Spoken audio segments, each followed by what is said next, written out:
We now quickly move to the third panel discussion of the day. I now invite on the dais our esteemed panel chair and the panelists, Dr. Sunil Parekh, who will chair this session, Mr. Ankur Jain, Managing Director, Ankur Scientific Energy Technologies Private Limited, Mr. Bhuwan Purohit, Executive Director, Rubamin Pvt Limited, and Mr. Shashank Singh, who is representing Reliance.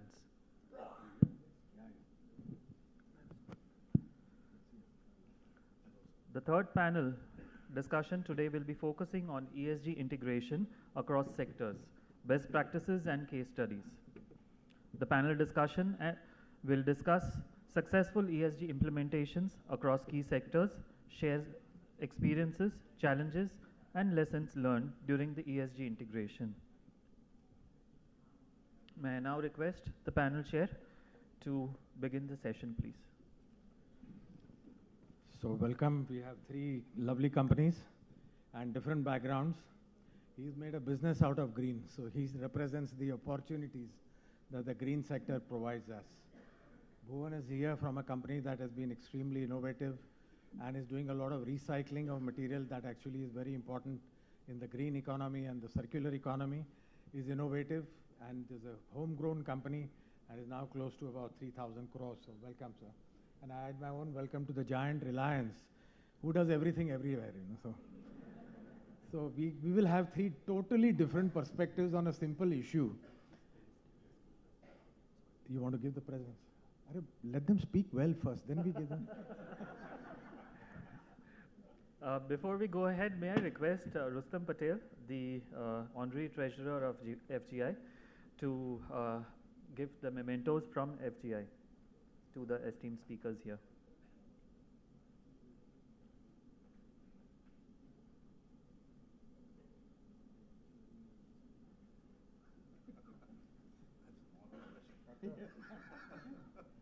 You're first. Rustam. Thank you.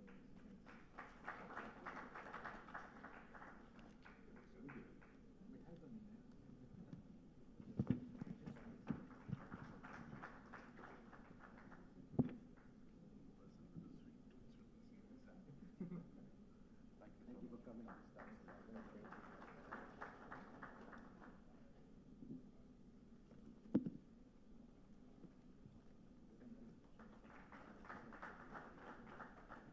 Thank you, Mr. Patel. Over to you, Dr. Parekh. Thank you, Premal. Thank you, Sam. Thank you, Tarak, all the people at FGI who have made this today possible. And I think the morning session, as Sam elucidated earlier, was about why do we need to do this? Why is it important? And what are the benefits? So once having been convinced, and I assume everyone here is convinced that this is the way to go forward. Incidentally, how many of you are from industry? Could you just raise your hand? And how many of you from academics and NGOs? Wow, for once they are in a minority. Yay! So today's session, this particular panel is going to focus on how do we implement these things? What has been the experience of doing things? And these companies represent three different perspectives on this. So let me begin the first question with Bhuwan. This is for you. Yeah. Why are you pursuing and investing in ESG? Is there a business requirement? Or is it that your person who is importing your goods from abroad has said you need to do things and therefore you are complying with him? Is it government regulations here? Is it your ethics? Or is it more about fundamentals about what is the purpose of your company? So what is your response? Oh, that's a great question. I want to get away by saying Chairman साहब ने कहा है कि कर डालो ESG अच्छा है. Chairman यही बैठा है ना? Yeah, absolutely. That's the. But I'll tell you something more. I'll have to give you a little background before I talk about why Rubamin is doing this.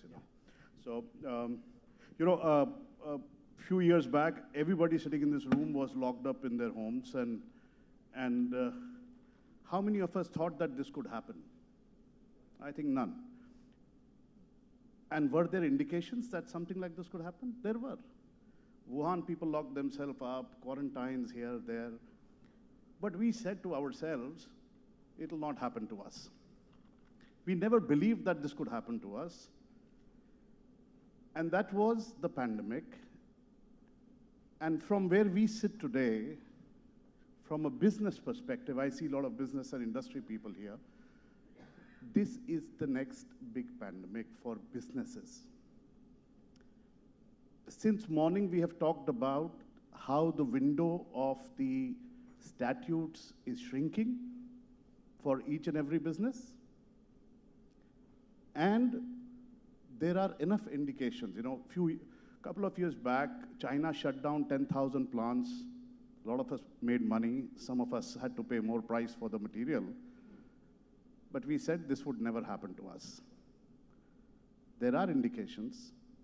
We just saw a presentation where we talked about how something which was voluntarily to be disclosed has become mandatory for 500, has become mandatory for 1,000, going to 2,000. So what is all this telling us? That there is certainly a change in the way you need to do business in this world now. And it is writing on the wall. And just as at the time of pandemic, a lot of people, a lot of livelihoods, and a lot of businesses perished.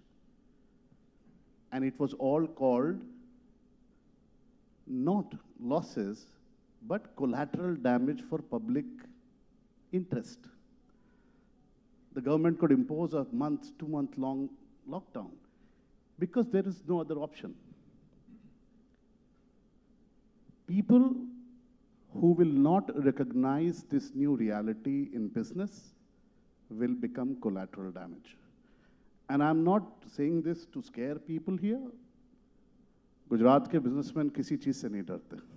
हमने नोटबंदी भी देख ली है, हमने Covid भी देख लिया है, हमने, we've seen the GST and we implemented it. And we have seen REACH. How many of you are from chemical industry here? Yeah. So REACH started with 20,000 euros, you remember? And then we paid 600 euros to get it done. And now all chemicals are registered. And now we have Korea REACH, we have India REACH coming up, we've got UK REACH coming up. These are formalities. But ESG and sustainability is way, way beyond formalities. All of you will comply. Those who will not will perish. But the important part is that one point which as businessmen, all of you will understand, you are all ESG experts. Because for last 20, 30, 40, 50 years, you have been saving your business from all sorts of risks. Whether it is coming from statute, whether it is coming from markets, whether it is coming from supply chain. It's routine for us. So what is so different about a climate risk or climate change? Because we do not even factor it in our business plans. We have not learnt it. It's a new risk. And this climate risk is not just causing reporting of carbon or filling of forms. All that somebody will do for you at 50,000 rupees. It is causing a change to the way businesses are working now. What are the cost structures they are coming up with? How they are evolving into a more agile, more responsible business. A steel producer, you won't believe this. I mean, people say that green companies are the ones which lead the path. No. The #1 crown of this year's 2023 goes to a steel company as sustainable company. And they have changed to a way that they have discontinued, completely changed the cost structure of the steel company in USA. And they're #1 now. So those evolving models will put you at risk, and that is the real game changer which we need to learn. And that brings me to my answer, sir, that in Rubamin, of course, it comes down from the top leadership that we need to do this. But the #1 point is that it is important, it must be done, and no one person can do it. Everybody who's evolved businessman or evolved individual has to participate. That's #1. And the company's motto is the joy of creating an institution. We enjoy doing what we do, and ESG and sustainability is fulfilling and enjoyable. That's another part. And in the last final point is, we are probably one company which can say that ESG is profitable. We have earned profits from ESG, from sustainability. It is rewarding, and it is highly valuable in the long run. Wow, that's a very strong message. ESG is the way for enlightened self-interest. And it is in the pursuit of your interest that you are doing good. I wish there was some cure like this for diabetes also. Yeah. Let's go to Reliance. What do you do? Where all do you do it? And how do you do it? So, I think Bhuwan took away all the points I had to speak, so I have to make up a few. So, yeah.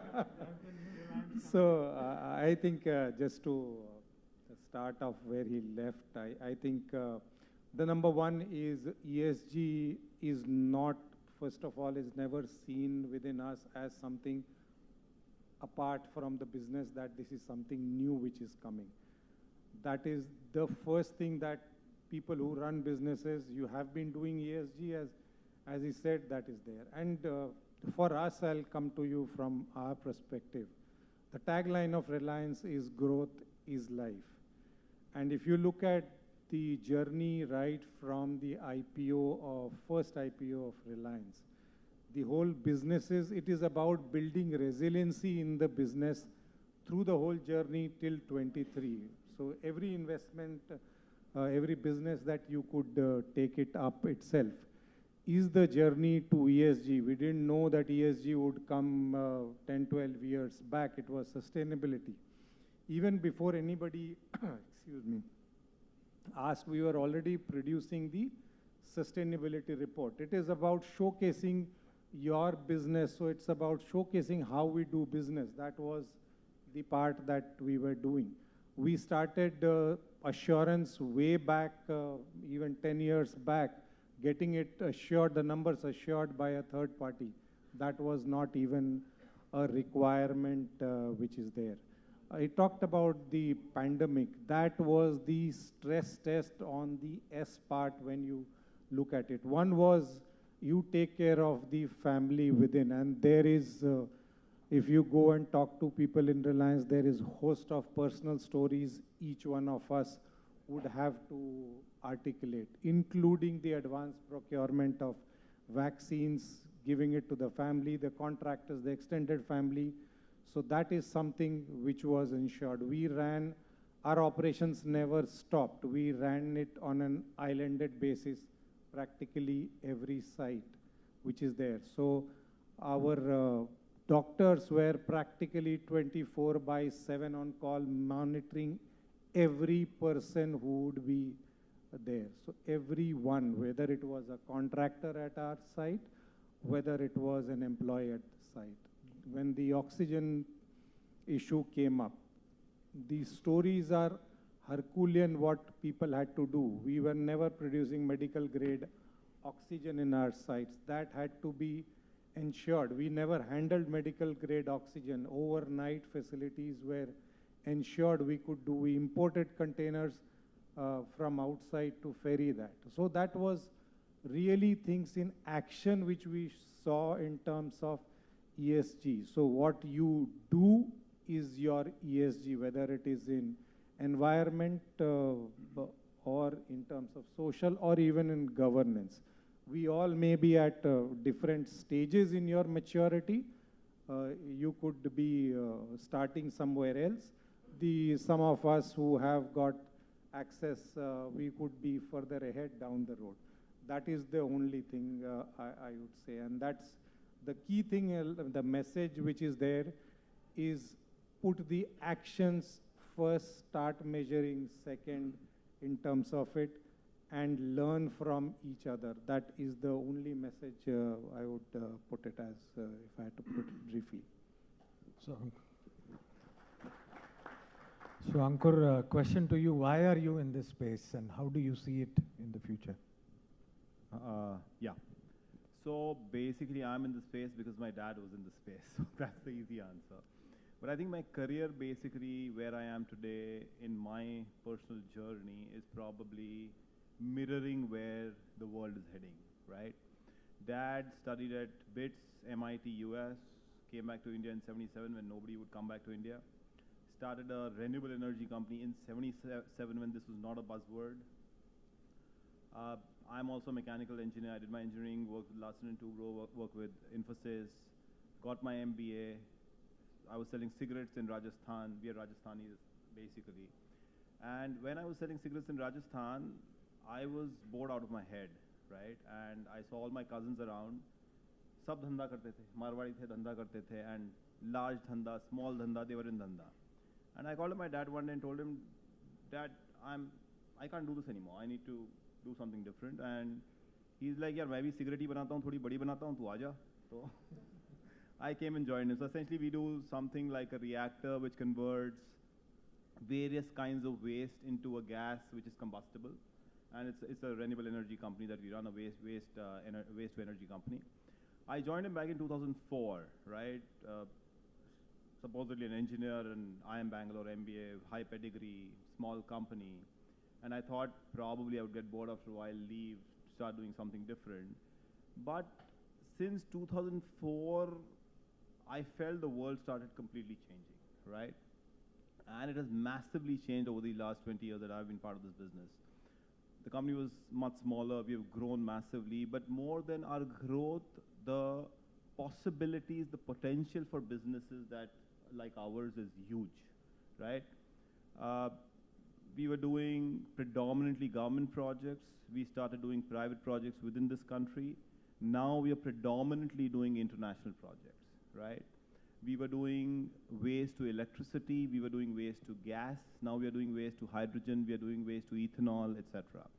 So I think as we're moving forward, trying to stick to this 1.5 degree Celsius rise, which I don't think we'll meet as a world. So carbon avoidance is massive, and carbon avoidance means all your energy sources that we currently consume will have to change, right? If you look at the world as a whole, 60% of energy is still in some form fossil fuels. We'll have to change that. But even if we end up changing that in the next 10 years, you still will not meet the 1.5 degree target. You will have to sequester carbon, right? And some of the technologies we're now working on are sequestering carbon. So I think I was young and brash when I joined the business. I thought I would get bored. But every day when I wake up today, I'm so excited because the world is changing, and so there are these massive businesses to be built out now. And that's basically where we are as a company. Very good, yeah. So coming to Bhuwan, when you started this journey, you had an option, you needed to cut your carbon, and there are so many ways of doing it. You wanted to reduce your resource utilization, whether it is water or other inputs. There are so many options. You need to evaluate those options. You need to take out where you get the maximum bang for the buck. So in this process, what are the insights that you have developed about how to go renewable? What's the best way to do it? And how do you cut down on your resources? What's your best bang for the buck? See, as I said that every businessman is a ESG expert. A lot of the actions we took were not before we started the journey, but they were not after, but before we started the journey. So whether we made a GRI report or we got a EcoVadis score is not important. Whether we are conserving water and whether we are reducing energy consumption, that's more important. So those projects continue to happen in the company, irrespective of whether we report it or don't report it. And that's a very, very important message, because most people are caught in the number game. Most people are fearing what kind of report, who will make it, how we will do it. It's not that difficult. The attitude towards bringing climate as a part is important. But how do you ensure the biggest bang for your buck? Quite honestly, I must tell you that that's where the leadership comes in. Not always. We are fortunate that today in India, as our guest today said, that solar power and wind power are still positive IRRs. I mean, you save money. But so where's the problem? If you're saving money, just go ahead and implement it.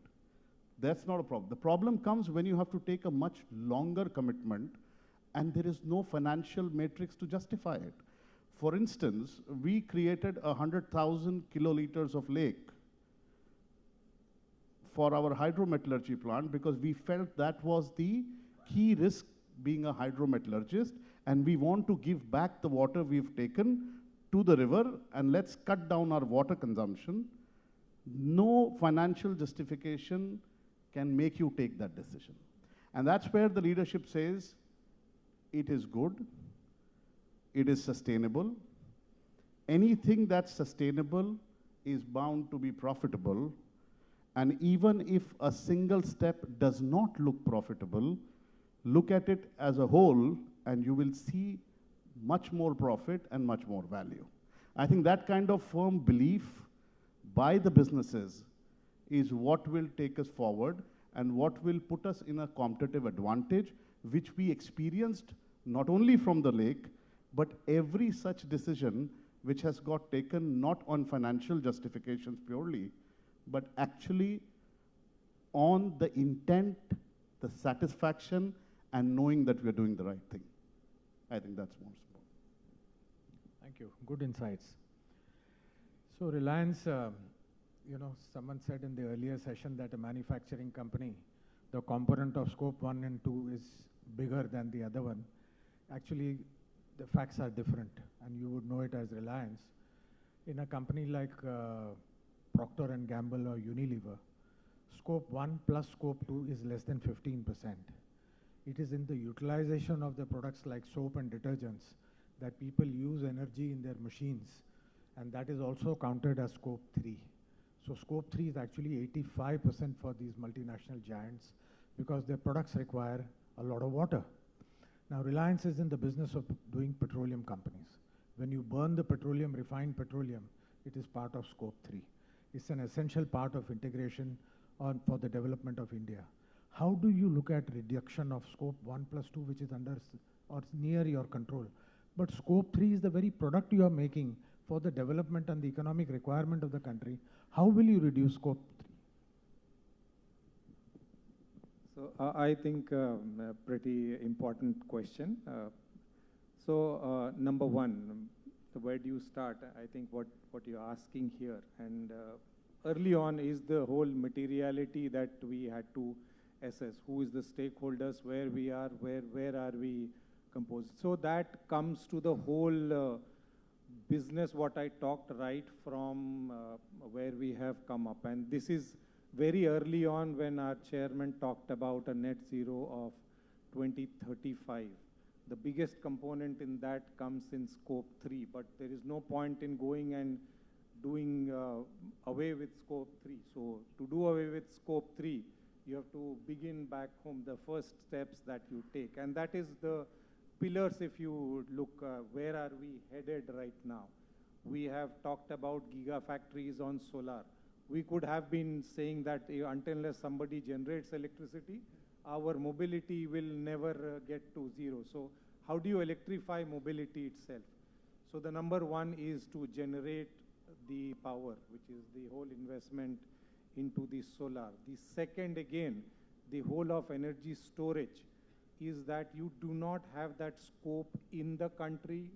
I think the previous session we talked about China practically dominating the technology. The capacity to build battery is there. So you have to electrify, you need to build that. And that's come to the second gigafactory, which has been announced, which is there. That is the second part. The third is the whole of the part on electrolyzers itself. So you could do electrify your two-wheelers, maybe cars at the most. Our huge logistics industry, which would contribute a lot into it, that's on hydrogen. That's where it comes, the green hydrogen part. But there is a path to getting to green hydrogen. You don't get directly, you get to blue and then to green hydrogen in the transition. So that is the third piece of the whole part. And that's where you see GOBP outlets is not only selling fuels, but is also on EV charging networks which are being set up. That is the whole part into it. So the whole transition, once these jigsaws come into place, your 3 comes. The third, the biggest thing, lot of the people we say, so if you are getting out of transportation fuel, where does it all go then? So that is where the oil to chemicals you may have. So you directly take the crude and put it into chemicals, and that you maybe green, that you cannot do away with lot of the end use which is there, but you green them also. So get out of transportation fuel in the transition. But that's again very important for us. All these are into a just transition into it. So one which is the mindful of in this is that you are not just mindfully doing that, because there are livelihoods based on all of this. And that is where for each one of them there is thought goes on to that your transition is orderly into it. You don't create more chaos in trying to do the transition. And that's where the path 2 is there.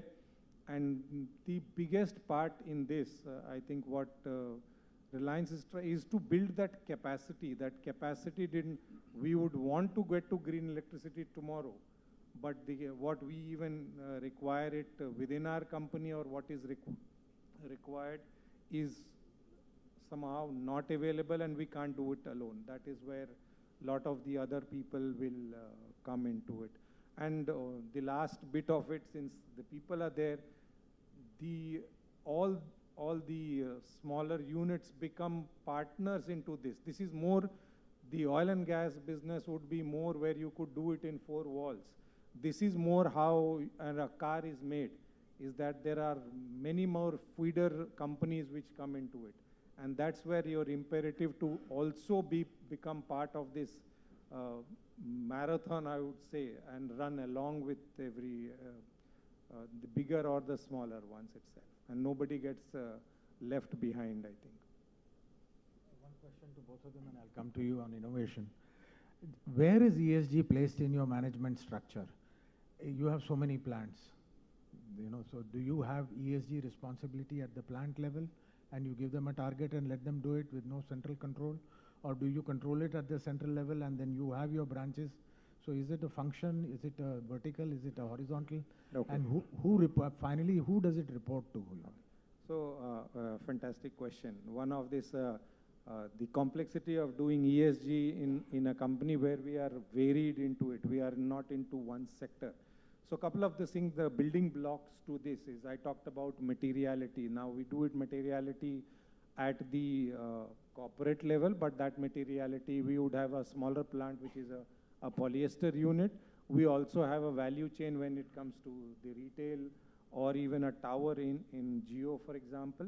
So we have used a lot of the sectoral guidance which was available through SASB earlier on. I think in the last session that was shown. That is one thing which is come. That all collates, but the bigger thing which you asked is at the board level. We always had a drive where we had an HSE committee. Now we have a ESG committee at the board level, which includes also the independent directors with a mix of technical competence and financial, which is required in here. So the main thrust comes from the board into the leadership. That's where the 2035 net zero target came, and then it is driven through initiatives which would be there. Largely, I would say the big ticket comes from the committee and the board, but then it is more into the business leaders who are tasked to run it more to the business specific ones. The bigger ones is easy. You look at waste, water, emissions, those are easy, but the other parts, once you start getting into it, it's more, you have to still, and more important for the other part, you have to be, run the business also. So do you give incentives to your business heads if they comply with their standards, or there is no incentive scheme? No, that's where I talked about touch the whole part of it. The whole, your business is ESG. ESG is not a component which they are doing separately. We have, whether it is safety, one thing which we have driven very clearly, we have values and behaviors in the company which we do not have a safety as a separate value. it is inbuilt in what we call as ownership mindset. So we expect the business leader to run it as an entrepreneur as such. So if we say ESG is an external requirement which we from the corporate requires, that guy will say, okay, when they come, you do ESG, when they don't come, you don't do. So it has to be ingrained, embedded in the way you conduct business, your value chain, how you source, how you procure, how your finance guy talks about it, and others who talk about it, and then only it cascades. ESG is everybody's baby. It is everybody's baby. That's why that whole thing is, that's why we do not as such talk about a sustainability head or a ESG head in the company. The moment you put, people will start externalizing, okay, ESG is a person. So we do not have a group or a person who is ESG. We have consolidators, we facilitate that, but there is no head which we put it as such. I think it's a very good point, because I think then everyone experiences ownership of what they are doing, you know, rather than doing everything and then someone else takes the ownership to the board and says, you know, this sustainability has been done in the company. So I think it's a very good approach. Many companies traditionally have had an ESG head, but I think lots of new companies that are coming on the block, they prefer to diversify and embed it at every level. Let me come to innovation. This sector is full of innovations. Even at COP27 in Sharm el-Sheikh last year, there were some very brilliant ideas that could transform, you know, and some things are about bacteria, some things are about solar cell efficiency going from 17 to 20%, 22%, and there is a breakthrough in MIT which is so promising that it says 27% of all the light that comes in will be converted to solar, which means the price of solar will go to less than 60 paisa, 80 paisa. Now, it's full of innovations, you know. What is your take on innovations and the opportunity that innovations present in ESG, you know? So I was listening to Eric just before we came on stage, right? And I think finally, end of the day, this will expand. We will fight climate change if this makes sense. And for this to make sense, innovation will need to happen on two fronts. One is innovation and technology, which like you're rightly saying, is happening massively, right? If you look at anything that's going on, you have compressed biogas happening, you have purification systems coming out, which are doing methane, which is from 65% going to 98, 99%. You have hydrogen, you have electrolyzers coming in, you have different forms of transmitting electricity, you have different kinds of electrolyzers being tested. Right, so that's the technology front which is happening. On the battery front, you have lithium ion, you're looking at sodium ion now for smaller vehicles, smaller distances. Right, all those things are coming in and happening. But there's an equally important innovation that is required on the policy front, and which I think a lot of countries are now starting to get right. If you look at India over the last 2 years, we've launched the hydrogen mission. Hydrogen mission, they have a massive amount of money being pumped in. At the same time, they have R&D funds available to try technologies, right? If you look at ethanol blending, 1G ethanol, already blending program in 65 countries, 2G ethanol, which is from waste to ethanol. Again, a lot of technologies are coming up, but policies are also being framed for that, right? So I think innovation, like you're rightly saying, is key. That is where businesses will get built, and that is where I think the world will change. If you were to take a look at what India has committed to COP, that 50% of energy will be renewable, India, friends, is about 400 gigawatts right now, and they plan to go to 800 gigawatts by 2030. Out of 400, about 130 or so is renewables, and we have committed that out of 800 by 2030, we will have half of that, that is 400, will be from renewables. So we have to march from 100 to 400, almost 300, 270 or so. Do you think India can achieve this? See, I think increasingly as we move forward, the innovations as they come about will probably take us to a point where we'll be much beyond this. I think all countries will be much beyond this, right? Because innovation, like you're rightly saying, is happening at an amazing pace. And innovation on the policy fronts is being pushed so hard, right? If you look at all the policy that governments are coming out with across the world, I think this will start making more sense financially. And increasingly, if you look at financial institutions, they are also trying to push money into more green ESG kind of initiatives. So I think we'll get there and more. Bhuwan, success story. You're very happy with what you have achieved. Please reflect for us and tell us what is it that you would have liked to do differently based on your experience now? Well, first of all, as a company, we are very new to ESG. So we have been there just 3 years. This is our second sustainability report.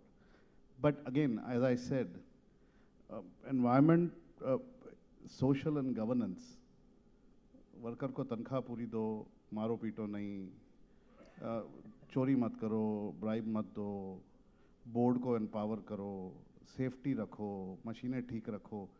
This is total quality management, safety, governance. It's been taught everywhere.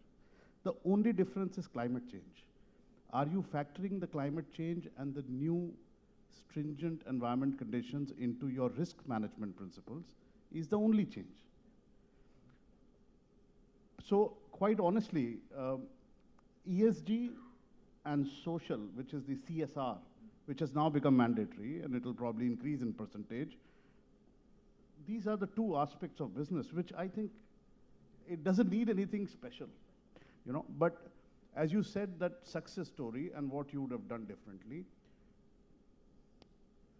we created a lake which no sane businessman would do, but the leadership said that this is the future. We don't want to take anything from the environment. Eventually, we want to be water free, so we want to create a lake. It's the right thing to do. So now we are 50% free of river water. While we have the permission to draw water from Narmada, we don't draw water. Now, I don't know if it's good for people of Baroda or not, but people who are farming around Narmada and who are taking water from there, it's that much more water available to them, despite us having the permission to draw. But what it does to us is that if tomorrow there's a drought here, and we don't need that water, because we've created our own reservoir, which will take care of it. What it did to us is that it opened up doors to some of the finest customers who would not even listen to us. For 8 years, we chased the European customer, and when they heard about the sustainability report, the lake, the actions we've taken on energy, the actions we intend to take on renewable, that itself was good enough to know that these people are on the right track, where they will become and remain a long-term supplier, and those doors opened up. So whatever we've invested is multiple folds back to us. And not only, we are not even counting the valuation of the company, because what we dream of now, and this is where I was coming from, and one point which was nicely mentioned, there are multiple success stories in every aspect of business. I'm sitting here talking to Shashank and Dr. Sunil because of what we did. So it's a goodwill. It presents you as a company which is the credibility of the company. So there are multiple things. But one important part is that this action to look with a different prism, with a different glass at your own business, like we are investing 100 crores into R&D. Because we want to remain zero waste, we want to remain zero water discharge, we want to become 100% renewable, we want to move to green chemistry, we need to invest money into R&D. Now, those who are not doing it in our business, we will keep stepping ahead and the gap will keep widening. And those two customers who opened the doors to 2,000-3,000 tons of orders, somebody lost that order. And that certainly is not the guy who's not thinking from sustainability. So there was a time, I remember I had a brush with sustainability or GRE or triple bottom line back in 2002 when I was preparing I was given the task of heading a private company for triple bottom line reporting, which was a subsidiary of the company I used to work for. And now it's after 15, 20 years, I'm again looking at sustainability. Things have massively changed. Earlier, there was a risk to leadership for taking decisions on sustainability. Now there is no risk to leadership. In fact, it has become completely required. And now, first time, people have the handle on the MSME, how to rope them in Either you're in or you're out. You can lead, you can follow, or you can get dragged into this crying, shouting later. But they have got the handle on you by supply chain. We as Rubamin, who are 2 years into sustainability reporting, will be seeking carbon disclosures and commitments from our supply chain next year. And those who cannot meet that, just like in GST, you could not reconcile, you have to leave that vendor and move to another one. So now the world wants the business to act in a certain way. A lot of businesses are taking that chance. They are trying to be, and this triggers innovation. And that innovation will kill your businesses if you are not the person innovating. That's the message I want to give, which is different from whether you will comply or not. All that will get done. We've complied to everything that the government or the world has thrown at us. Every businessman here. We still have about 7-8 minutes, and I think it's important to get a little bit of feedback and some observations and some very pithy questions, if there are any, from the audience. Are you people convinced that the journey to ESG is a must? People within this, on this table, have done it successfully. Does it inspire some confidence in every one of you? Those who feel inspired with today's talk, can you please raise your hand? I think you guys have done a wonderful job. Yeah, thank you, thank you, thank you. Because I think the idea was to give that sense of comfort to you, because not only the top 1,000 companies are involved right now as mandatory, but if you are a supplier to any of these 1,000 companies, directly or indirectly, or if you are a customer, so even if you are a small polyethylene plastic manufacturing product or poly bags, but buying polyethylene from Reliance, then you will have to give your report to Reliance as part of Scope 3, because you are a customer of a company that is part of the 1,000. So indirectly or directly, this 1,000 is actually 20, 30,000. How many vendors do you have in Reliance? Okay. How many zeros are there in the total number? Dr. Parekh, the important point is, Rubamin is neither mandated nor required to follow or report in sustainability. Got your point. A lot of more companies are doing it. I know. I'm just joking. Don't take it to heart. Yes, sir. CA Acharya, sorry, Shah Sahab.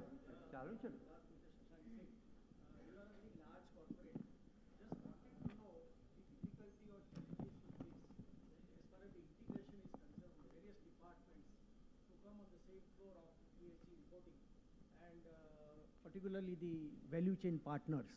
And then my second question is, do you face the challenges as far as the assurance services of your ESG reporting concern? If you throw some light on this, please. Okay, I think good that I think 3-4 questions in one. So I'll start with the easy one first, which you talked about on the assurance. And what we did, and this is something which we feel happy about today when it is, we started assurance of our sustainability report even when it was not mandatory, not asked. That was a requirement from our management, is that not only you should talk, let a third party come and assure at each plant. So we are doing assurance from our third party. All our reports are assured, if I can recollect, over a period of 10 to 12 years. So that was voluntary assurance which we have done, and we continue to do that. Even our current sustainability, when it was, we had standalone sustainability reporting, we had assurance. Now even as a part of the IR, it is an assured itself, and that something is definitely there. You asked another question on how do you get everybody on board. And that's where I said is getting people, and one of my title in the earlier role, which was is governance and integration. So we had a specific role into ensuring that it is integrated itself. And that one of the things which we saw, once you do a materiality itself, you understand who are your internal stakeholders, though you look at it. So you come to know who is impacting. Otherwise, you have the procurement guys by the side, nobody would talk to them. Only when a question comes during assurance, you go to them. iska answer kar do, then they are hunting around something, so it is post facto. So what we did it up, and that's where I said it has to be set up and business led. It cannot be done by another department, we as a group which we facilitate.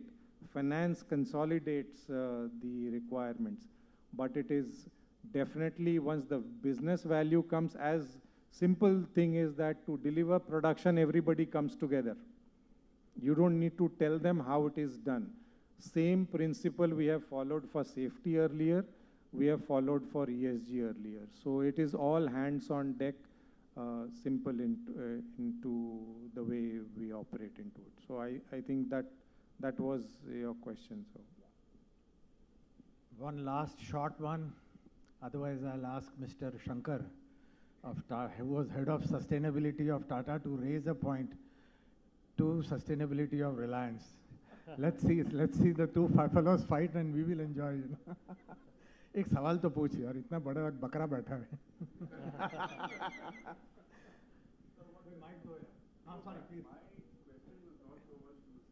Okay. But I think what we heard in this session has been really fascinating. And I think one of the things that is always a challenge is to find when you're discussing sustainability with a skeptic, is to find the kind of examples that we heard today.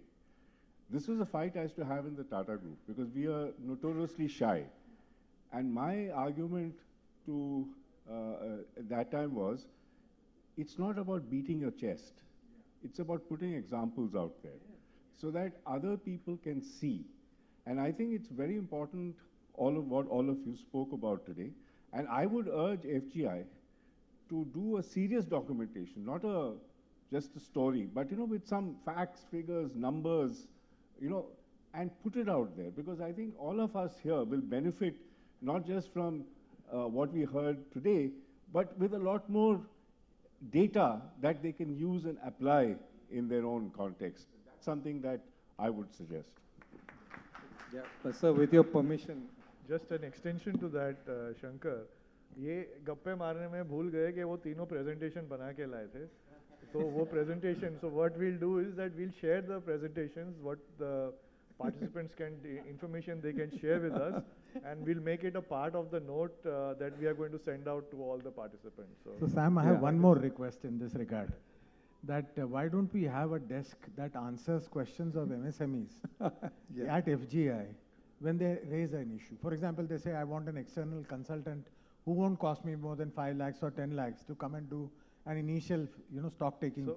So that kind of service. No, so that actually is the outcome that we are planning for this day today, and the session which follows at 4. And the idea is that FGI is putting together a cluster where a capacity building can happen.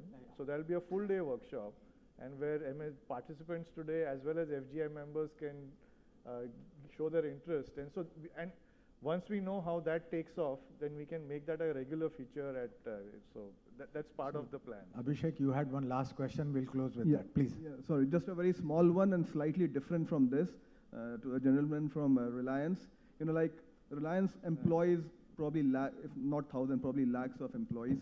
Now we talk about ESG, and just before this, online, Mr. Eric mentioned about the indoor model, where people living in their homes have it ingrained in their DNA now how to segregate waste and do all that.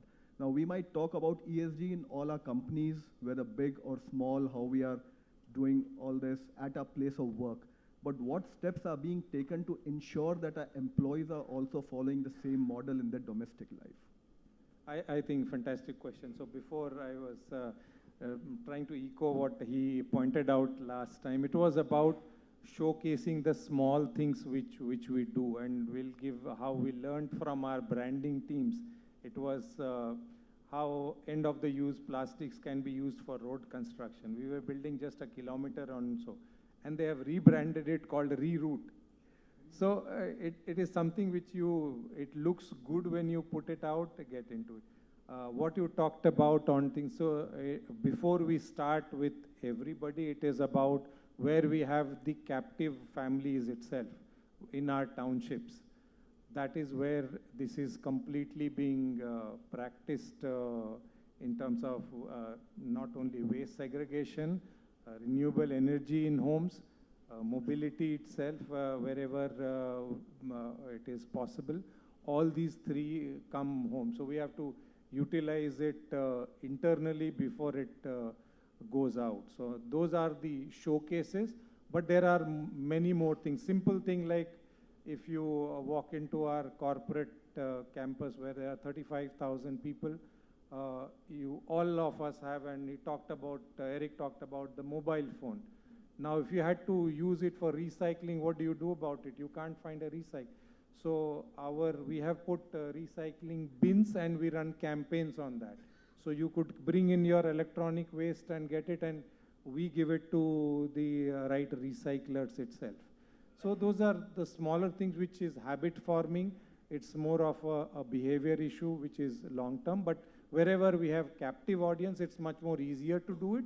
But where we have corporate, like the campus in RCP, these are campaigns which we run on education, on all these things we can do, but enable them, like the Environment Day we had, or any event which we had. You could just take a plant itself. So those are habit forming, more symbolic, but giving out the message in the right way. I'm sorry to cut in, but I think we are running short of the panel for the next session. So thank you, Ankur, Bhuwan, and Mr. Shashank.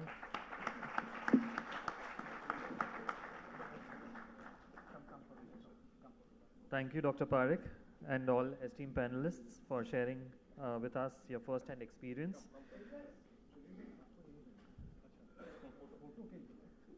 For our next session, before we break for tea or coffee,